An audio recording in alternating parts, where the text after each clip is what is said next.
Hi, welcome to Politics Today on Oberland TV. I'm Joy Sutherland. I have my co-host today in the studio. Yeah, you bad us and hello. So today we are having with us the chairman of the PDP Equity, the president of Sir Christopher O.J. Welcome to the studio, sir. Yeah, thank you. PDP, Edo State PDP Equity Group. Okay, Edo State PDP Equity Group. Welcome, sir. Thank you for having me. So you're going to tell us what this Edo State PDP Equity Group is all about. All right. In every society, you need people who would be representatives of what we may refer to as the new paradigm of development and progress that society is towing. And you have such people in different groups. So usually you have the superstructure, which is the PDP party in this case. And then you have a microstructure within that superstructure that offers itself as a platform, a volunteer platform, to help articulate ideas, to give voice to the silent majority, to help adumbrate, concepts that can drive the superstructure forward. Because I give an example, if we're 100 persons and we're all holding each other's arm or hands and we spread that to run a race, we cannot run as fast as when two people are holding each other and they're running. So if you want the superstructure to run at the same time, the superstructure is not built for vision.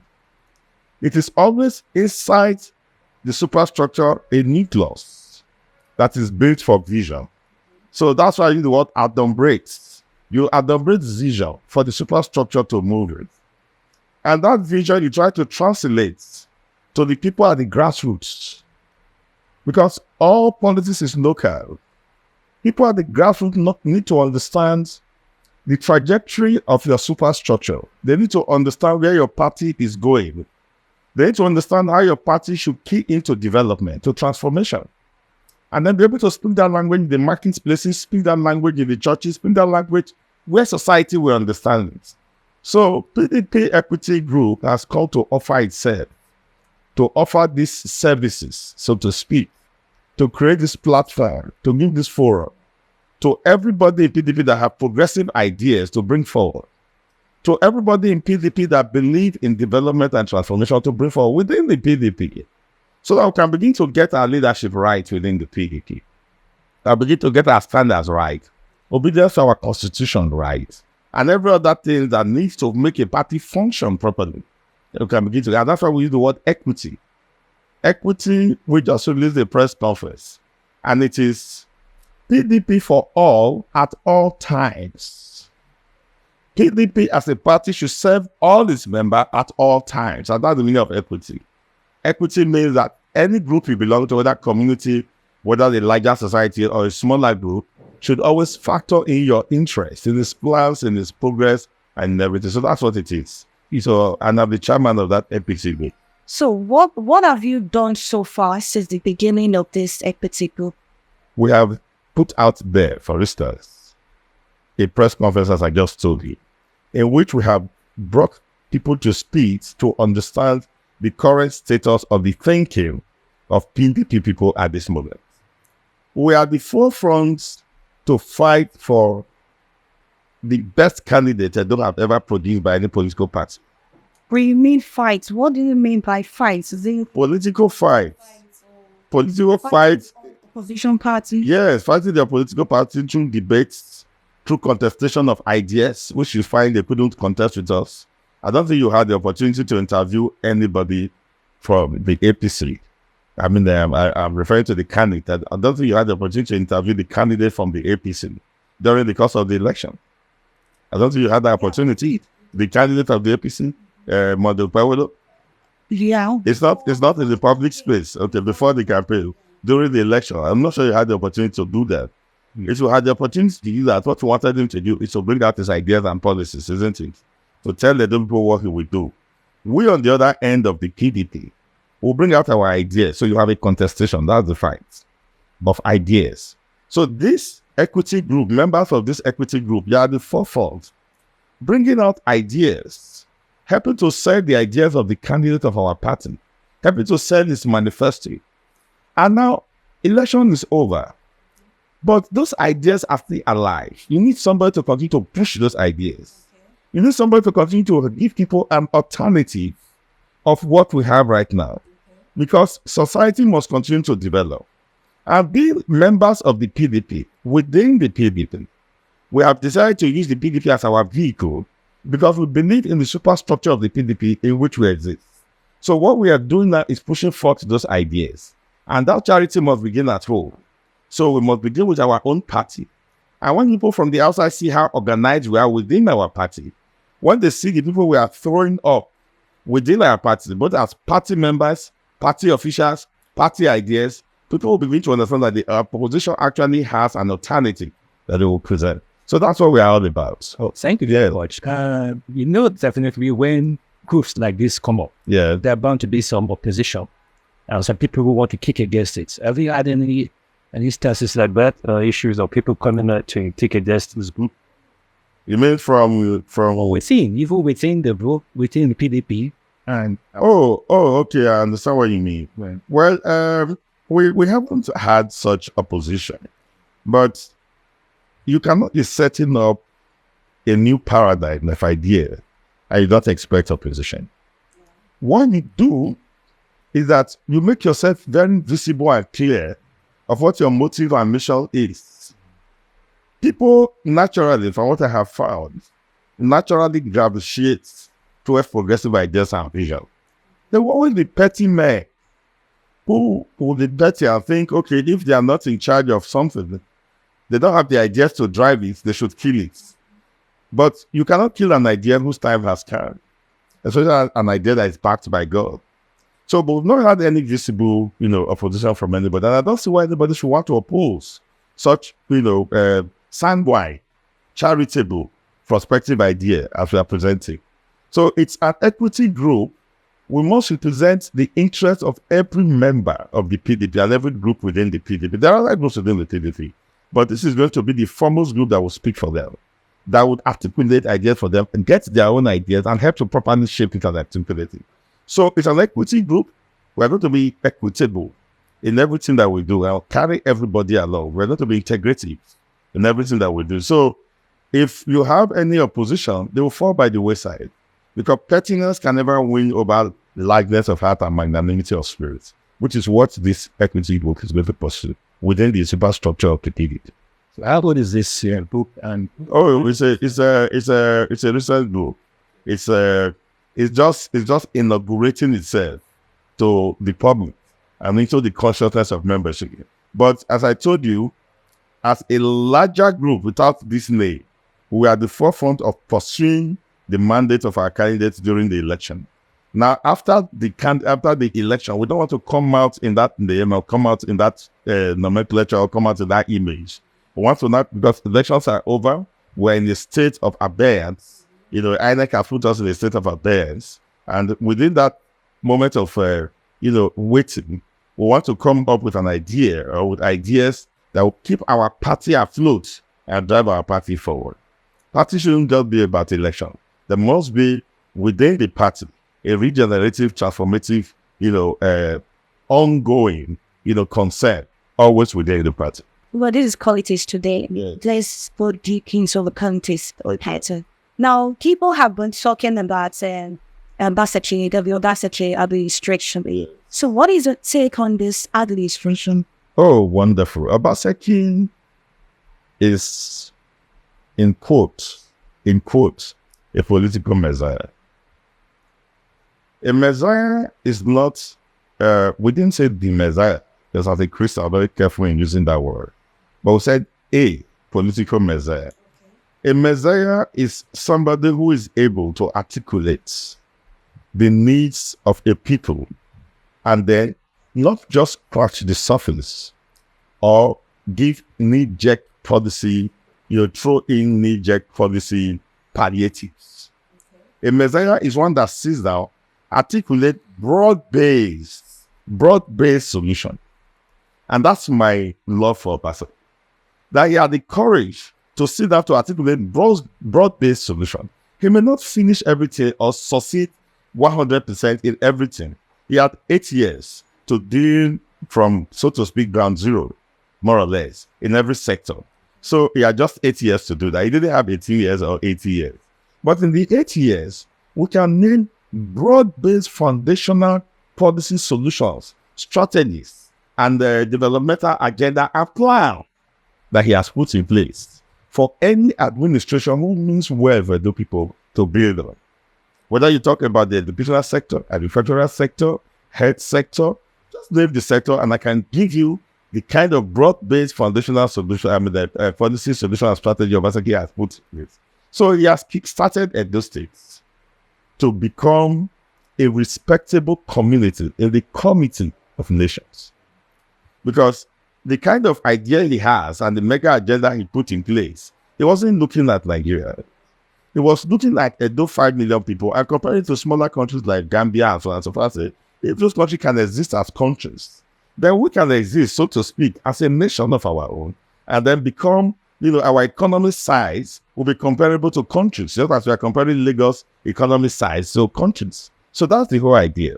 So we are looking beyond, comparing ourselves with Kogi State here or the other states around us. No, we are comparing our states with small countries in Africa and comparing our GDP with those countries in Africa. So Obaseki's administration, it's good. It's excellent. Talking about, there's this rumor going around town. There's a congress coming up for EP within the PDP. How does this all secret and let's just really enlighten us? Well, that was basically the internal affair of our party. Before you have a congress, you must pass through official quarters and official channels. The party is not owned in the states. The party is owned nationally. The PDP is not an Edo party. We are not like those regional small parties that some of them are confined to their regions or local government area or states. It's a national party. So we have a national headquarters.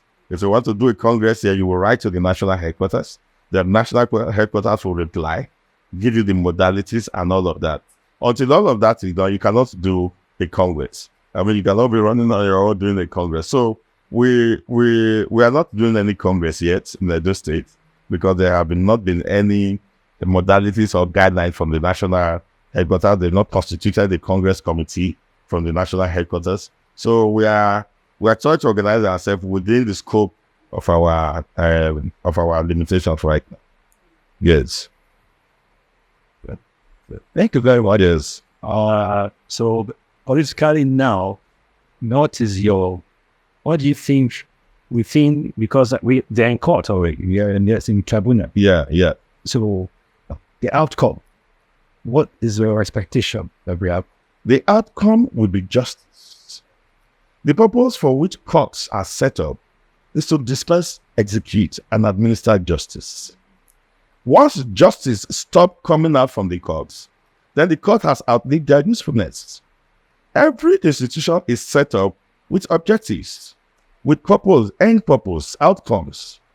The judiciary is set up to dispense justice, to execute justice, to interpret the Constitution, and then to adjudicate in cases and come out with justice. So what we are expecting from the court is justice. And justice is based on evidence. We as a party have more evidence to overwhelm 5 courts, 5 tribunals sitting right now. If they were to sit simultaneously and were to share our evidence into 5 places, we have enough evidence to overwhelm 5 tribunals right now. So with such mountain loads of evidence, we expect that the judges there will be loyal and faithful to their consciences and to the oath they took to be judges that would dispense justice. And then to qualify for that name, they have to come up with justice. So we are not asking for any favors. We are asking for justice. Base your justice on evidence. That's what operates in the court. My father was a judicial officer, so I know how the court operates. The court doesn't operate on emotions. The court doesn't operate on feelings. It operates on hard facts and evidence. We have hard facts and evidence, so we expect justice from our debt. By the way, I have faith in our judiciary. I know sections of the judiciary over time have done so many things that have undermined the integrity and the profile of the Nigerian judiciary. There are people inside the judiciary who lament this.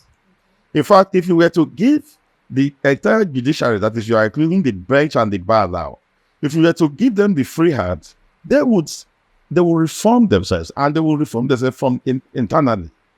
And they will get men among themselves of integrity who will reform the judiciary. It is political interference and executive interference from those who are in the seat of power that is the major cankerworm that is compromising our judiciary. So we still believe there are people in the judiciary who will stake into their conscience and calling when cases are before them, and then come out and dispense justice. So we expect that we are falling into the hands of such people.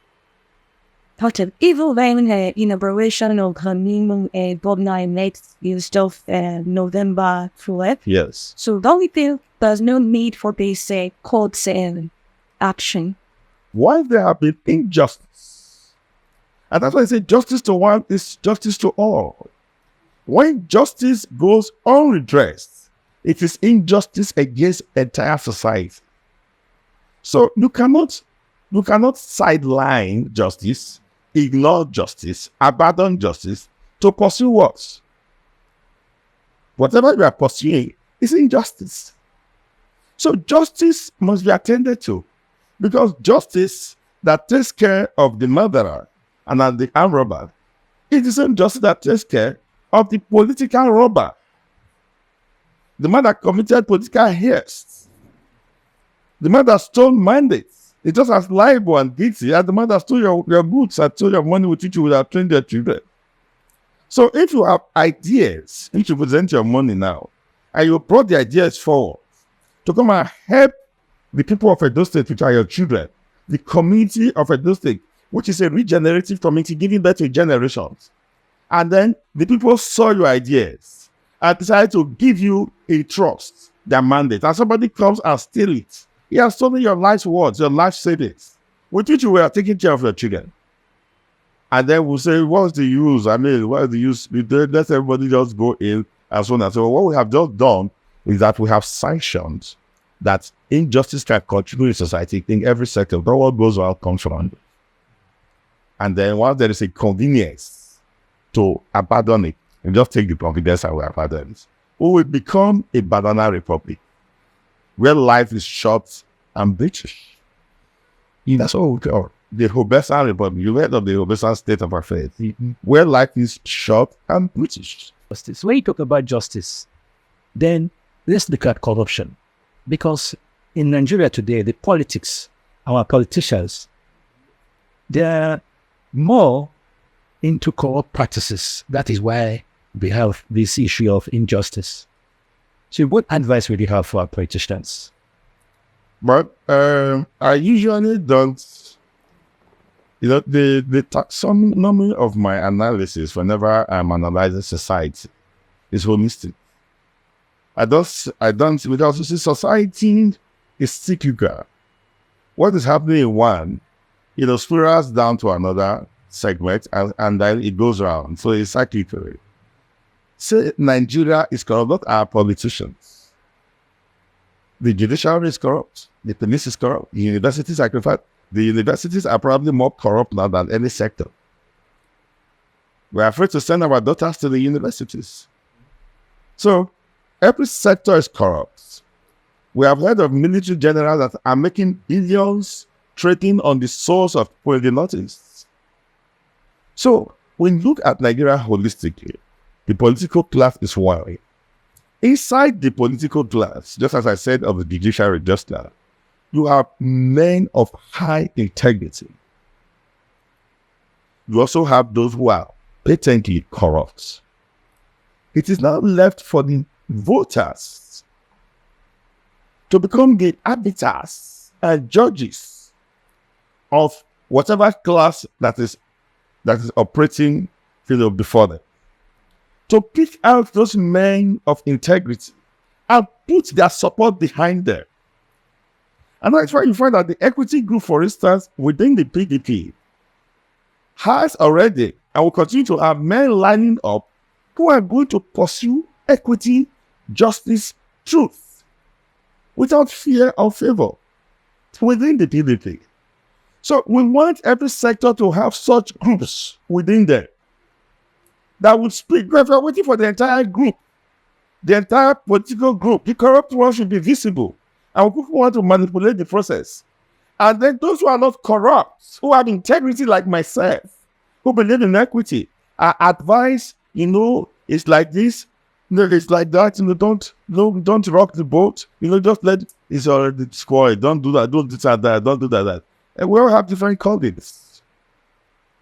And you should know your calling. You should know what you are called to do. What I'm doing is what I'm called to do within the PDP. I was going to pursue it to a logical conclusion. So there are people who are not corrupt. And they cannot say it, they can say it publicly the way I'm saying it now. Because I can't find anybody within the PDP outside of it in the state that can contradict my statement or contradict my statement. Whether I have dealt with you as an individual, I have dealt with you as a group. Whether on financial matters, matters of women, whatever you call corruption.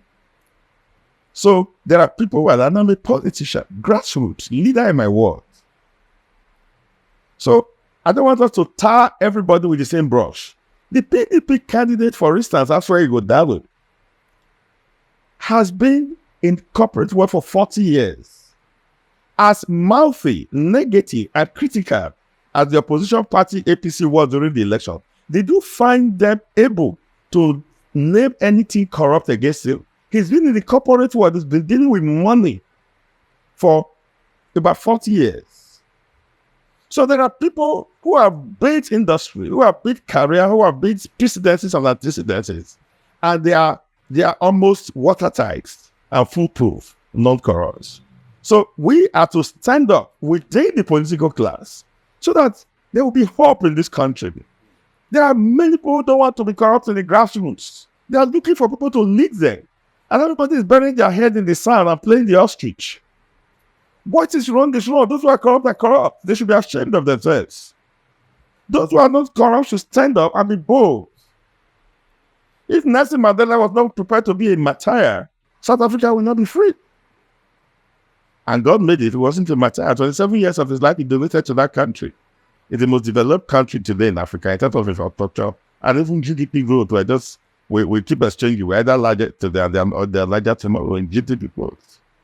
So you have to have men in society who will not be corrupt, who will stand the corrupt ones in the face and put them to shame and come up with superior ideas. And that's what we're coming up with. If we are tired of playing lamentation. Okay, still talking about corruption. Yes. How do you people they tend to fight this corruption, this equity, PDP, Edo State and PDP particularly? So how do we tend to fight this corruption? Yes. Because we're talking about corruption, like you said Nigeria was corrupt, I suppose. So how do you people intend to fight corruption out of the region? The first thing you must know is that corruption is dynamic. It's a living thing. Okay. And everything that is dynamic and living mutates. They change. So to fight corruption, you need wisdom. The wisdom to align with strategies that will defeat the mutation of corruption. As they are changing, you apply different strategies.